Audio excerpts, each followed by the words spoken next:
ఆచి chicken masala. Selective గా సినిమాలు చేస్తున్న అజిత్ పారితోషికం విషయంలో మాత్రం అస్సలు తగ్గడం లేదు. గుడ్ బ్యాడ్ అగ్లీ సక్సెస్ తర్వాత నెక్స్ట్ ప్రాజెక్ట్ కు తలా భారీ పేమెంట్ డిమాండ్ చేస్తున్నారన్న టాక్ వినిపిస్తోంది. అంతేకాదు అజిత్ డిమాండ్స్ కారణంగానే ఆ ప్రాజెక్ట్స్ డైలమాలో పడిందన్న న్యూస్ కూడా ట్రెండ్ అవుతుంది ఇప్పుడు. మరి ఈ వార్తల్లో నిజమెంత? కోలీవుడ్ టాప్ హీరో అజిత్ ఇప్పుడు సెలెక్టివ్ గా సినిమాలు చేస్తున్నారు. ఎక్కువగా రేసింగ్ మీద కాన్సన్ట్రేట్ చేస్తూ గ్యాప్ దొరికినప్పుడు మాత్రమే సినిమాలు చేస్తున్నారు. దీంతో మూవీ ఆడియన్స్ తలాని ఆన్ స్క్రీన్ మీద మిస్ అవుతున్నారు. రీసెంట్ గా గుడ్ బ్యాడ్ అగ్లీ సినిమాతో మంచి హిట్ అందుకున్న అజిత్ నెక్స్ట్ మూవీ విషయంలో మాత్రం ఫ్యాన్స్ ని టెన్షన్ పెడుతున్నారు. అదిక్ రవిచంద్రన్ క్యాప్టెన్సీలోనే నెక్స్ట్ మూవీకి గ్రీన్ సిగ్నల్ ఇచ్చిన తలా ఆ మూవీకి 160 కోట్ల పారితోషికం డిమాండ్ చేస్తున్నారట. ప్రజెంట్ తన క్రేజ్ ని దృష్టిలో పెట్టుకుని ఈ రేంజ్ లో పేమెంట్ తీసుకోవాలని ఫిక్స్ అయ్యారట తలా. కానీ ఆ నిర్ణయమే సినిమాని కష్టాల్లో పడేసింది. అజిత్ మార్కెట్ లెక్కల ప్రకారం 160 కోట్ల పేమెంట్ ఇస్తే వర్కౌట్ కాదని భావిస్తున్నారు నిర్మాతలు.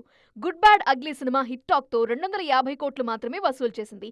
అలాంటిది నెక్స్ట్ సినిమాకి అజిత్ కి పారితోషికమే 160 కోట్లు ఇస్తే సినిమా బడ్జెట్ 300 కోట్లు దాటేస్తుంది. అజిత్ మూవీకి ఆ రేంజ్ వసూళ్లు సాధ్యమేనా అనే అనుమానాలు తెర మీదకొస్తున్నాయి. మరి ఈ విషయంలో మేకర్స్ ఎలాంటి డెసిషన్ తీసుకుంటారో చూడాలి.